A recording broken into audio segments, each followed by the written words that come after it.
কাজকাম চলুক, আমরা কাজকাম করে খায় বেড়ে বাইসে থাকি। এখনো পর্যন্ত শ্রমিকরা তাদের পাওনা বুঝে পায়নি। অপর্যাপ্ত মজুরির ফাঁদে আটকে শ্রমিকের জীবন, গৃহস্থালী থেকে কৃষি, শিল্প সব খাতেই বঞ্চনা। বেশি বৈষম্যের শিকার নারীরা, মহান মে দিবসে বিভিন্ন সংগঠনের র্যালি। সংযুক্ত আরব আমিরাত ওপেক ছাড়ায় জ্বালানি তেলের বাজারে পড়বে ইতিবাচক প্রভাব, বলছেন অর্থনীতিবিদ। উৎপাদন ব্যয় কমার প্রত্যাশা শিল্প উদ্যোক্তাদের। হাওড়ে তলিয়ে যাওয়া ফসল ঘরে তোলার তোড়জোড়, বাড়তি টাকা দিয়েও জুটছে না ধান কাটা শ্রমিক। ঝড়ে লণ্ডভণ্ড কক্সবাজারে লবণের মাঠ, 2 দিনে অন্তত 1 লাখ মেট্রিক টন উৎপাদন ব্যাহত। বৃষ্টির বৈরিতায় ঊর্ধ্বমুখী রাজধানীর সবজি বাজার, সপ্তাহ ব্যবধানে বেশিরভাগের দাম বেড়েছে কেজিতে 20 টাকা পর্যন্ত। সরবরাহ বাড়ায় কমেছে মুরগির দর। এবং মালয়েশিয়াগামীদের 8,000 কোটি টাকা হাতিয়ে নিয়েছে সিন্ডিকেট। রিক্রুটিং এজেন্সির মালিকদের সম্পদের খোঁজে দুদক, তালিকায় সাবেক অর্থমন্ত্রী কামাল, নিজাম হাজারী।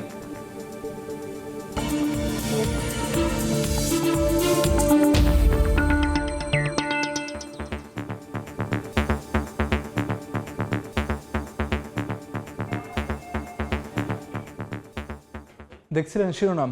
আমন্ত্রণ জানাচ্ছি দেশ ও দেশের বাইরের অর্থ বাণিজ্যের নানা খবর নিয়ে আমাদের নিয়মিত আয়োজন এ সময়ের বাণিজ্যে। আপনাদের সঙ্গে আছি আমি আমিরুল ইসলাম আলিফ। মহান মে দিবস শুধু শ্রমিকদের বঞ্চনার বিরুদ্ধে আওয়াজ তোলার দিন নয়, কখনো কখনো ঐক্যবদ্ধ লড়াইয়ে পাহাড় সমান সংকট পাড়ি দেওয়ার প্রেরণারও নাম। স্বজন হারানোর শোক ভুলে সাভারের রানা প্লাজার ধ্বংসস্তূপ সরিয়ে বিশ্বে নিরাপদ কর্মপরিবেশ নিশ্চিত করার নজির গড়েছে বাংলাদেশের পোশাক খাত। শ্রমিক নেতারা বলছেন, কারখানায় নিরাপত্তা বাড়লেও ন্যূনতম মজুরি নিশ্চিতে এখনো হয়নি স্থায়ী কোনো কমিশন। আন্তর্জাতিক শ্রমিক দিবস উপলক্ষে শাহজাহান খানের ছবিতে আদনান তুর্যর প্রতিবেদন।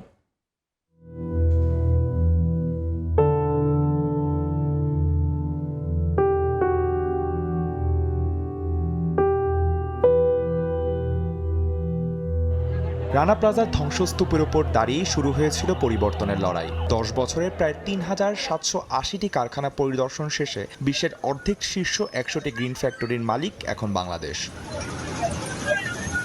তবে বাস্তবতা বলছে, এখনও শ্রমিকরা তাদের চাহিদা অনুযায়ী ন্যূনতম মজুরি পাচ্ছেন না। বেতন ভাতা বৃদ্ধির দাবিতে নিয়মিত রাজপথে আন্দোলন করতে হয় তাদের। শ্রমিক নেতাদের অভিযোগ, অল্প পুঁজি ও সস্তা শ্রমের উপর নির্ভর করে গড়ে ওঠা মালিকপক্ষ শ্রমিকের অধিকার ও জাতীয় স্বার্থকে ক্ষতিগ্রস্ত করছে। খুব অল্প পুঁজি বিনিয়োগ করে সস্তা শ্রম আর লুটপাট, এই দুইটার উপর ভিত্তি করে এমনকি শ্রমিকের লাশের উপর দাঁড়িয়ে এক নব্য ধনিক গোষ্ঠী গড়ে উঠেছে। সাবেক শ্রমিক অধিকার সংস্কার কমিশনের সদস্যরা জানান, বিনিয়োগ বান্ধব পরিবেশ গড়তে শুধু নিরাপদ ভবন নয়, প্রয়োজন শ্রমিকের সামাজিক সুরক্ষা। একই সাথে জোর দিতে হবে শ্রমিকদের দক্ষতা বৃদ্ধিতেও। দক্ষতা উন্নয়ন এবং ওয়েস্টেজ কমানো ছাড়া আসলে শ্রমিকের মূল্য বৃদ্ধি করার খুব বেশি সুযোগ আন্তর্জাতিক বাজারে যে আমরা যারা ব্যবসা করি তাদের নাই। বাংলাদেশে মালিক, শ্রমিক, সরকার তিন পক্ষই যাতে আসলে আরও বেশি সচেতনভাবে শ্রমিকের বা শ্রম খাতের বিকাশের জন্য কাজ করে। নতুন সরকারের কাছে শ্রমিকদের প্রত্যাশা, বাজার দরের সাথে সামঞ্জস্যপূর্ণ হোক মজুরি, পাশাপাশি নিরাপদ কর্মপরিবেশের নিশ্চয়তাও চান তারা। জিনিসপাতির যে দাম, এই বেতনে একটা সংসার চালানো যায় না। আমাদের বেতনটা যেন বৃদ্ধি করা হয়। আমাদের মালিকের পক্ষটাও দেখতে হবে, আবার মালিক আমাদেরটাও দেখতে হবে। প্রতিটি রাজনৈতিক আন্দোলনে ছাত্র শ্রমিক জনতা একসাথে রাজপথে আন্দোলন করলেও বরাবরই উপেক্ষিত থেকে যায় শ্রমিকের অধিকারগুলো। আন্তর্জাতিক শ্রমিক দিবস উপলক্ষে তাই সকলের প্রত্যাশা, সংস্কারের সুপারিশগুলো যেন বাস্তবে রূপ নেয়। সস্তা শ্রমিকের তকমা ঝেড়ে ফেলে বাংলাদেশ যেন হয়ে ওঠে দক্ষ শ্রমিক এবং বিনিয়োগযোগ্য পরিবেশের রোল মডেল হিসেবে। আদনান তুর্য, সময় সংবাদ, ঢাকা। মহান মে দিবস উপলক্ষে রাজধানী সহ সারা দেশে র্যালি ও আলোচনা সভা করছে বিভিন্ন শ্রমিক সংগঠন। এই মুহূর্তে জাতীয় প্রেস ক্লাবের সামনে রয়েছেন রিপোর্টার আসিফ মোহাম্মদ সিয়াম ও সাভারে রয়েছেন রিপোর্টার মুজাফফর হোসেন জয়। প্রথমে যাচ্ছি সিয়ামের কাছে। সিয়াম, প্রতি বছরই এই স্লোগানে বিশ্বজুড়ে এইভাবে এই বছরও আমরা দেখতে পাচ্ছি যে এই দিবসকে কেন্দ্র করে জাতীয় প্রেস ক্লাবে এখানে বিভিন্ন সংগঠন তারা তাদের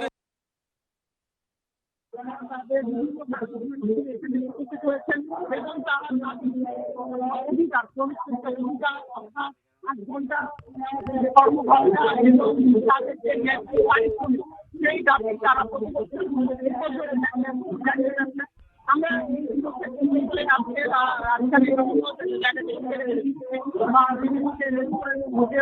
শ্রমিক যারা আছেন তারা আসলে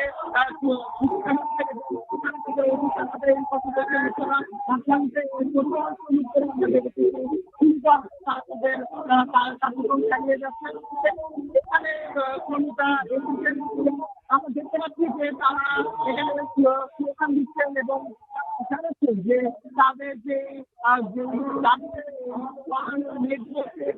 আমি রয়েছি শিল্পাঞ্চল সাভারের বাইপাইলে। আপনারা জানেন যে মহান মে দিবস উপলক্ষে শিল্পাঞ্চল অধ্যুষিত এই শ্রমিক অধ্যুষিত অঞ্চলে মূলত আজকে সকাল থেকে এই বন্ধের দিন সকাল থেকে বিভিন্ন র্যালি এবং আলোচনা সভার মধ্য দিয়ে দিবসটি উপলক্ষে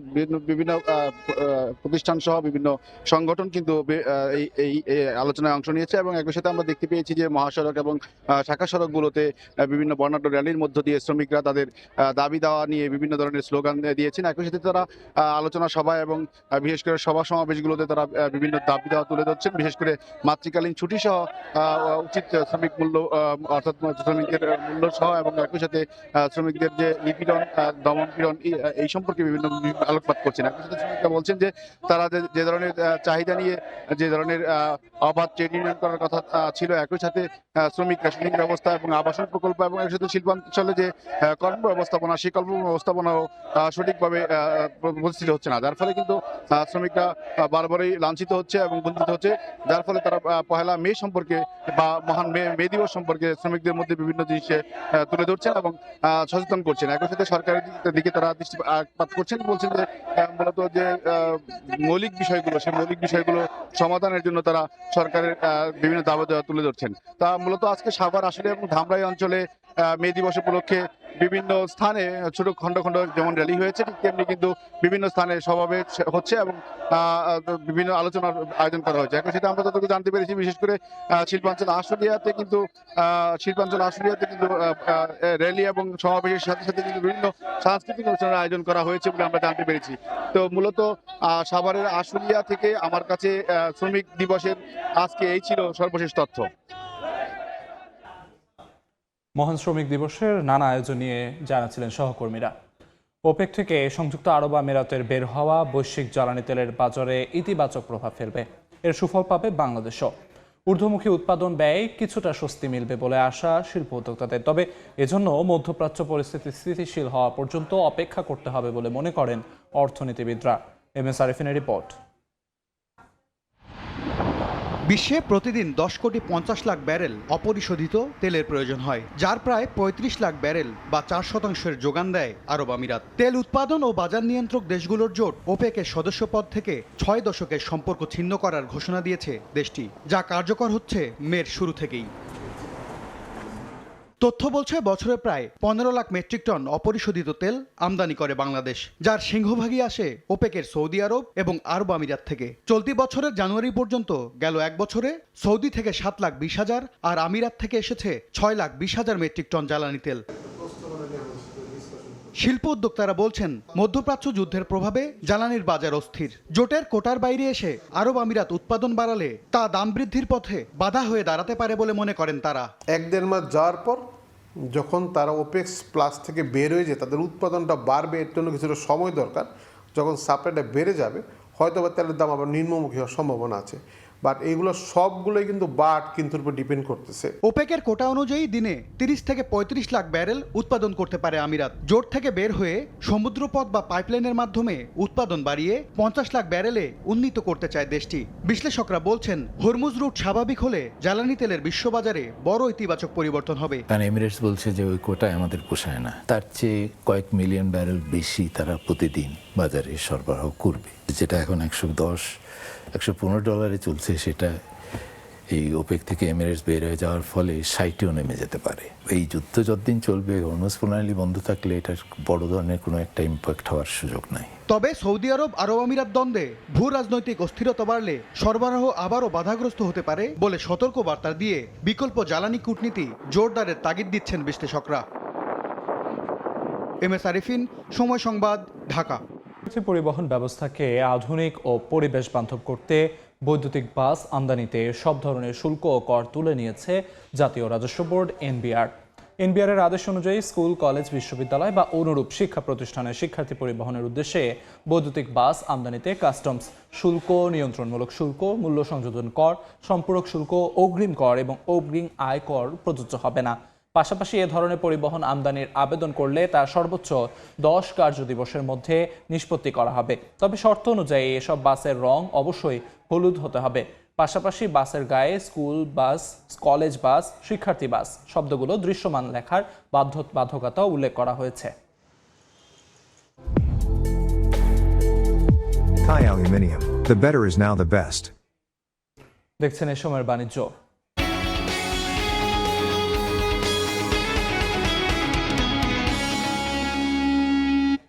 বৃষ্টির বৈরিতায় ঊর্ধ্বমুখী রাজধানীর সবজি বাজার। সপ্তাহ ব্যবধানে বেশিরভাগের দাম বেড়েছে কেজিতে 20 টাকা পর্যন্ত। তবে সরবরাহ বাড়ায় কমেছে মুরগির দর। সাপ্তাহিক ছুটির দিনে সকালবেলার বাজার পরিস্থিতি জানাতে কারওয়ান বাজার থেকে যুক্ত হচ্ছেন রিপোর্টার তোফাজ্জল হোসেন। টানা ভারী বর্ষণে রাজধানীর কারওয়ান বাজারের যে বাজারটি রয়েছে, কাঁচা বাজার, সেখানে পানি এবং পানিবন্দী হয়ে পড়েছে দোকানগুলো। যে ছোট ছোট দোকানগুলো আছে যেখানে সবজি বিক্রি হয় বিশেষ করে, সেই দোকানগুলোতে পানির নিচে তলিয়ে রয়েছে, যে কারণে সাধারণ ক্রেতারা পণ্যদ্রব্য কিনতে হিমশিম খাচ্ছেন। কারণ হাঁটু পানিতে নেমে পণ্য কেনাটা একটু দুঃসাধ্য হচ্ছে। আবার যে কাঁচা সবজি রয়েছে সেই সবজিগুলো কিন্তু পানিতে নষ্ট হয়ে যাওয়ার উপক্রম হয়েছে। রাতভর যে টানা ভারী বর্ষণ হয়েছে এবং সকালেও আমরা বৃষ্টিপাত হতে দেখেছি, সেই বৃষ্টিপাতে যে পানি জমেছে সেই পানি অপসারণের সুনির্দিষ্ট কোনো ব্যবস্থা না থাকে এবং যে ড্রেনেজগুলো রয়েছে সেগুলো ব্লক হয়ে থাকার কারণে পানি নামতে পারছে না। এবং সকাল থেকে এই পর্যন্ত আমরা দেখছি যে এই পানি এখনও নামেনি এবং এটা নামারও যে ব্যবস্থা গ্রহণ করা, সেই ব্যবস্থাও আমরা ঠিকঠাক দেখতে পাইনি। এদিকে দোকানদাররা বলছেন যে এই পানির কারণে তারা যেমন বিক্রি করতে পারছেন না পণ্যদ্রব্য, অন্যদিকে যে পণ্যগুলো তাদের রয়েছে সেগুলো নষ্ট হয়ে যাওয়ার উপক্রম হয়েছে, যে কারণে তারা দামও একটু বাড়তি হাঁকাচ্ছেন। অন্যদিকে ক্রেতারা বলছেন যে জ্বালানি তেলের দাম বৃদ্ধির কারণে পণ্যের দাম যেমন বেড়েছে, তেমনি এখানে জলাবদ্ধতার কারণেও যে ছুটির দিনে সপ্তাহের বাজার করতে এসে তারা হিমশিম খাচ্ছেন, যে কারণে তাদের বাড়তি অর্থ গুনতে হচ্ছে। আবার অন্যদিকে যে ভোগান্তি, সেই ভোগান্তিটিও রয়েছে, যে কারণে তারা যে যানবাহনের যে ভাড়া বা যারা রিক্সায় করে আসছেন বা অন্যান্য যেভাবে আসছেন সেই ভাড়াও তাদের বেড়েছে, যে কারণে তারা বলছেন যে এই ভোগান্তিটা বেড়েছে, যে ভোগান্তির কারণে তারা আসলে ঠিকভাবে বাজার করতে পারছে না। অন্যদিকে আমরা যে মুরগির বাজারে দেখেছি যে কিছুটা দাম কমেছে। অন্যদিকে ভোজ্য তেলের সরবরাহ আমরা মোটামুটি স্বাভাবিক দেখতে পেয়েছি। এই ছিল রাজধানীর কারওয়ান বাজার থেকে আমার কাছে সর্বশেষ। রাজধানীর কারওয়ান বাজার থেকে সবশেষ খবরাখবর জানাচ্ছিলেন সহকর্মী তোফাজ্জল হোসেন। মালয়েশিয়াগামী শ্রমিকদের স্বপ্ন পুঁজি করে প্রায় 8,000 কোটি টাকা হাতিয়ে নেওয়া সিন্ডিকেটের বিরুদ্ধে এবার হার্ড লাইনে দুদক। 100 রিক্রুটিং এজেন্সির বিরুদ্ধে মামলার পর এবার মালিকদের অবৈধ সম্পদের খোঁজে জারি করেছে সম্পদ বিবরণী নোটিশ। এদিকে বর্তমান সরকার নতুন করে মালয়েশিয়া শ্রমবাজার চালুর উদ্যোগ নিলেও বিশেষজ্ঞরা শঙ্কিত আবারও সেই পুরনো সিন্ডিকেটের কালো ছায়া নিয়ে। তাসনিম তৌহিদের প্রতিবেদন। বাংলাদেশি কর্মীদের কাছে মালয়েশিয়া যেন এক চিরচেনা নির্ভরযোগ্য গন্তব্য, কিন্তু সে আস্থাকে পুঁজি করেই সিন্ডিকেট বাণিজ্যে মেতে ওঠে বিরাট অসাধু চক্র।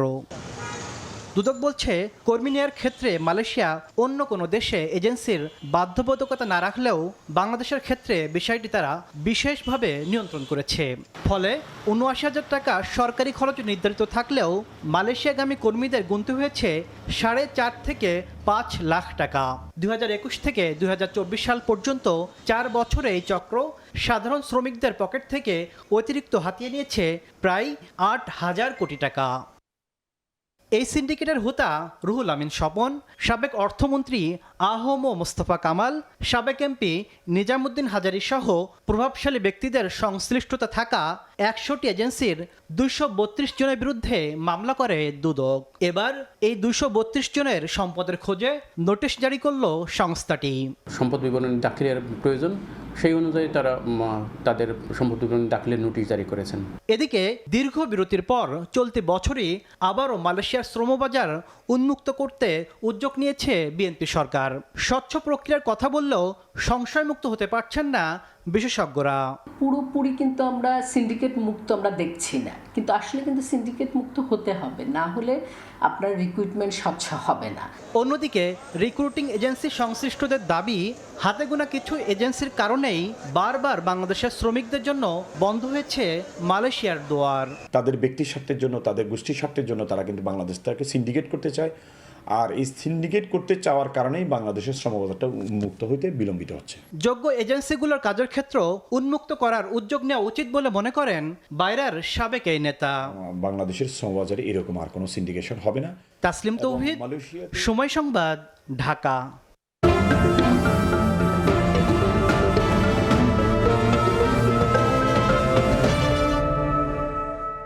ভারী বৃষ্টি ও উজান থেকে নেমে আসা ঢলে তলিয়ে গেছে হাওরের পোড়ো ধান। তড়িঘড়ি করে আধা পাকা ধান কেটে ঘরে তুলছেন অনেকে। এ অবস্থায় দেখা দিয়েছে শ্রমিক সংকট। সেখানকার সবশেষ পরিস্থিতি জানাতে এই মুহূর্তে সুনামগঞ্জ থেকে আমাদের সঙ্গে যোগ দিচ্ছেন সহকর্মী হিমাদ্রি শেখর ভদ্র। আমি আছি সুনামগঞ্জ সদর উপজেলার দেখার হাওড়ে। এই দেখার হাওড়ের যে চিত্র, আসলে এটি শুধু দেখার হাওড়ের চিত্র নয়, সারা সুনামগঞ্জ জেলার প্রায় ছোট বড় 137টি হাওড়ের এই চিত্র। কৃষকরা প্রায় এই জেলার 13,000 হেক্টর জমির বোরো ধান পানিতে তলিয়ে গেছে এবং প্রায় 65,000 মানুষ ক্ষতিগ্রস্ত হয়েছেন। এবং আমরা কথা বলেছিলাম এখানকার কৃষকদের সাথে, তারা জানিয়েছেন যে এই যে আজকে আবহাওয়াটা কিছু ভালো করছে, অর্থাৎ গতকালকে পুরো রৌদ্র থাকার কারণে তারা অনেকেই ধান শুকাতে পেরেছেন, কিন্তু আজকে রৌদ্র নেই এবং গুড়ি গুড়ি বৃষ্টি পড়ছে। কৃষকরা নৌকা দিয়ে ক্ষেতের ধান কেটে নিয়ে এসে মাঠে জড়ো করছেন এবং সেই ধানটাকে রক্ষা করার চেষ্টা করছেন। আসলে আপনাকে যদি বলি, এটি শুধু সুনামগঞ্জের দেখার হাওরের একটি চিত্র নয়, এটি সুনামগঞ্জের যে ছোট বড় 137টি হাওর রয়েছে, প্রতিটি হাওরের জলাবদ্ধতার কারণে এই সমস্যা তৈরি হয়েছে এবং এইতে প্রায় 13,000 হেক্টর জমির ফসল পানিতে তলিয়ে গেছে। আমরা কথা বলেছিলাম কৃষি বিভাগের সাথে, তারা জানিয়েছে যে আজকে পর্যন্ত, অর্থাৎ 1 মে পর্যন্ত 1,56,000 হেক্টর জমির ধান কাটা হয়েছে। এখন পর্যন্ত বাকি ধানগুলি মাঠে রয়ে গেছে এবং কৃষকরা চেষ্টা করছেন এই যে পানিতে ডুবে থাকা জমির ধানগুলো কেটে তোলার। এবং সবচেয়ে বড় সমস্যা যেটা দেখা যাচ্ছে, গত 15 দিন যাবত এই বৃষ্টিপাতের কারণে কৃষকরা ধান শুকাতে পারেনি, তাদের ধানগুলি নষ্ট হয়ে গেছে এবং 15 দিন যাবত এই ভিজা ধানের কারণে তাদের ধানে গেরা মানে শেকড় গজিয়েছে এবং ধানের রং নষ্ট হয়েছে, ধানের চাল নষ্ট হয়েছে, অর্থাৎ ধানের যে সার অংশটুকু, অর্থাৎ ধানের যে চালের এবং পরিপূর্ণ যে অংশটুকু, সেগুলি পুরোপুরি নষ্ট হয়ে গেছে। এবং আমরা কথা বলেছিলাম এখানকার বিভিন্ন কৃষকের সাথে, তারা জানিয়েছেন যে গতকালকে রোদ দেওয়ার কারণে প্রচুর ধান তারা কাটতে পারছেন এবং শুকাতে পারছেন, কিন্তু আজকে সেরকম রোদ নাই। সে রোদ না থাকার কারণে মানুষের মনে আবারও শঙ্কা জেগেছে। আপনারা দেখতে পাচ্ছেন যে এই যে ধানগুলি কেটে কৃষকরা হাওরের একটা মাঠে নিয়ে এসেছেন, এগুলি কিন্তু ডুবন্ত জমির ধান, এগুলি দিয়ে কৃষকরা চেষ্টা করছেন নিজেদের রক্ষা করতে। আমরা কথা বলেছিলাম এখানকার জেলা প্রশাসনের সাথে, তারা জানিয়েছেন যে ক্ষতিগ্রস্ত কৃষকদের পাশে সবসময়ই সরকার থাকছে এবং সরকারি সাহায্য সহযোগিতা সবসময় তাদেরকে করা হবে। সুনামগঞ্জের দেখার হাওরের পার থেকে এই ছিল হাওরে জলাবদ্ধতায় তলিয়ে যাওয়া জমির সবশেষ খবর।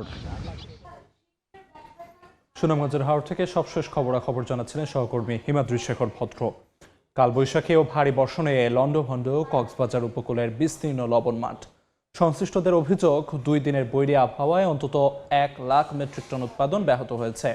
ক্ষতিগ্রস্ত হয়েছে হাজার হাজার একর মাঠ। বিসিক বলছে মৌসুম জুড়ে 12 দিনের বৃষ্টিতে ক্ষতি দাঁড়িয়েছে প্রায় 3 লাখ মেট্রিক টন উৎপাদন। মোহাম্মদ ফরাজের ছবিতে সুজাউদ্দিন রুবেলের রিপোর্ট। তীব্র দাবদাহে কক্সবাজার উপকূলে লবণ মাঠে বইছিল উৎপাদনের সুবাতাস। দৈনিক 12,000 মেট্রিক টন থেকে উৎপাদন বেড়ে রেকর্ড 32,000 মেট্রিক টনে পৌঁছায়। তবে সেই ধারা থামিয়ে দেয় ঝড়ো হাওয়া ও ভারী বর্ষণ। 2 দিন কালবৈশাখীর ঝড় ও ভারী বর্ষণে শত শত একর লবণ মাঠ লন্ডভন্ড হয়ে গেছে। লবণ গলে যাওয়ার পাশাপাশি নষ্ট হয়েছে উৎপাদনের জন্য প্রস্তুত করা বেড বা কাই। বর্তমানে উপকূলের প্রায় 68,000 একর জমিতে লবণ উৎপাদন বন্ধ। 2 দিনের বিরতির পর আবহাওয়া কিছুটা স্বাভাবিক হলে মাঠে ফিরতে শুরু করেছেন চাষিরা। কেউ পানি সেচ দিচ্ছেন, কেউ ঠিক করছেন ট্রিপল। বৃষ্টি হওয়ার পরে আমাদের লবণ বেশি হয়েছে। বৃষ্টির কারণে মানে 4-5 মণ লবণ নষ্ট হয়ে গেছে। সেই জন্য আমরা এখন শুকার জন্য মাঠে আসছি। লবণ শিল্প উন্নয়ন কার্যালয় বলছে টানা 2 থেকে 3 সপ্তাহ আবহাওয়া অনুকূলে থাকলে চলতি মৌসুমের উৎপাদন লক্ষ্যমাত্রা অর্জন সম্ভব হবে। বৃষ্টির সময়টা পার হলে সেক্ষেত্রে হয়তো বা আবার একটা তাপদাহ আসার সম্ভাবনা আছে। এখন এই তাপদাহটা যদি দেখা যায় আমাদের 2 সপ্তাহ বা 3 সপ্তাহ থাকে, সেক্ষেত্রে কিন্তু আমরা প্রায় আমাদের লক্ষ্যমাত্রার কাছাকাছি পৌঁছে যাওয়ার সম্ভাবনা আছে। চলতি মৌসুমে 27,15,000 মেট্রিক টন উৎপাদনের লক্ষ্যমাত্রা নির্ধারণ করা হয়েছে। এর বিপরীতে গত 5.5 মাসে উৎপাদন হয়েছে 17,59,000 মেট্রিক টন। এছাড়া গত মৌসুমে 4 লাখ মেট্রিক টন লবণ মজুদ রয়েছে। সুজাউদ্দিন রুবেল, এ সময়ের বাণিজ্য। রাজধানীর চিনমৈত্রী আন্তর্জাতিক সম্মেলন কেন্দ্রে মে দিবসের আলোচনা সভায় বক্তব্য রাখছেন রাষ্ট্রপতি মোহাম্মদ শাহাবুদ্দিন। সরাসরি যাচ্ছি সেখানে। দেশের আপামর শ্রমজীবী মানুষের কল্যাণ, ন্যায্য অধিকার রক্ষা, শারীরিক ও মানসিক সুস্বাস্থ্য নিরাপদ ও শোভন কর্মপরিবেশ নিশ্চিত করার লক্ষ্যে নানাবিধ কর্মপরিকল্পনা গ্রহণ করেছেন। সুপ্রিয় ভাই ও বোনেরা, সরকার প্রতিশ্রুতি অনুসারে শ্রমিকদের কল্যাণে ঘোষিত কর্মপরিকল্পনার সবগুলোই ধাপে ধাপে বাস্তবায়ন করছেন। দায়িত্ব গ্রহণের মাত্র 2 মাসের মধ্যে সরকারি মালিকানাধীন বন্ধ চিনি কল, রেশম, পাট ও শিল্প কলকারখানা চালু করে কর্মসংস্থান বৃদ্ধির উদ্যোগ নেওয়া হয়েছে।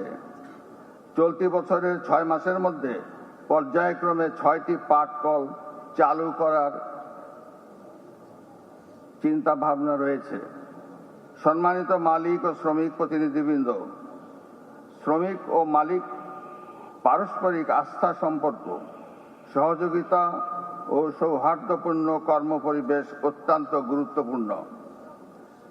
এর মাধ্যমে উৎপাদনশীলতা বৃদ্ধির পাশাপাশি টেকসই শিল্প উন্নয়ন ও সুরক্ষিত কর্মসংস্থান দেশের অর্থনীতিতে গুরুত্বপূর্ণ ভূমিকা পালন করবে।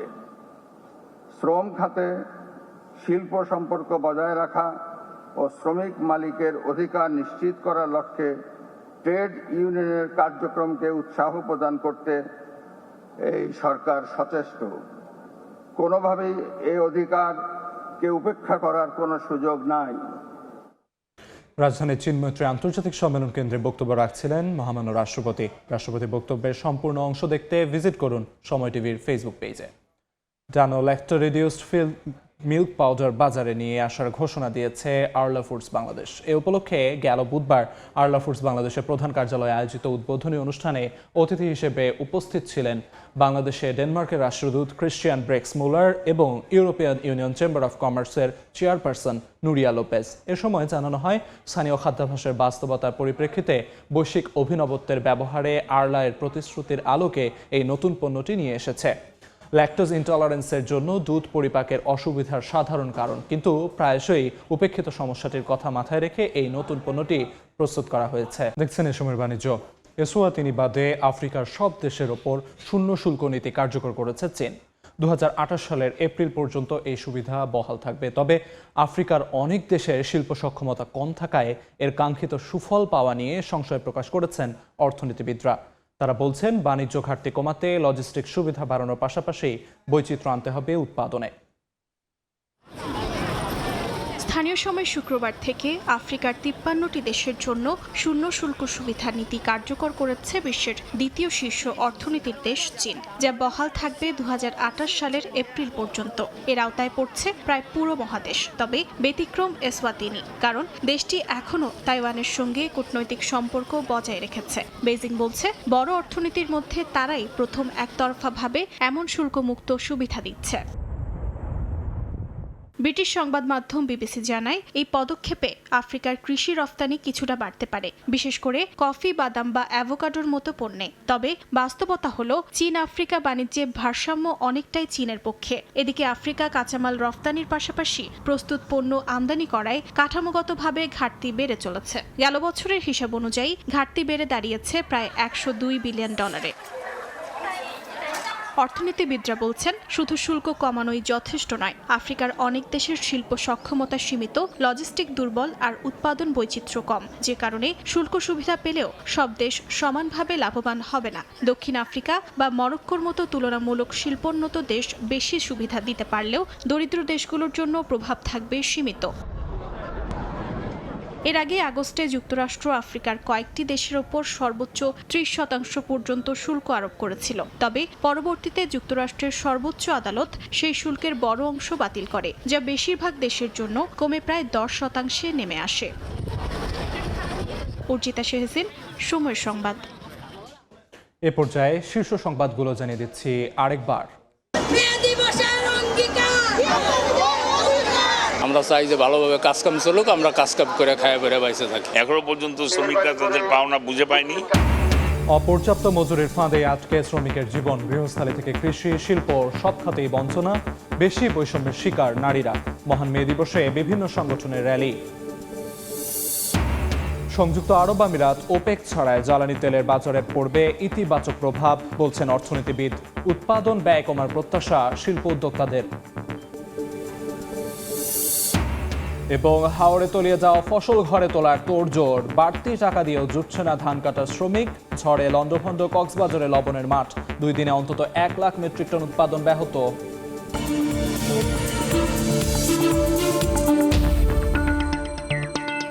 এই ছিল এই সময়ের বাণিজ্যে। দুপুর 12টার সময় সংবাদের সঙ্গে থাকবেন তাজদিদা খান। ধন্যবাদ আলিফ। দুপুর 12টার সময় সংবাদ নিয়ে আসছি কিছুক্ষণ পর। সঙ্গে থাকুন সময়ের।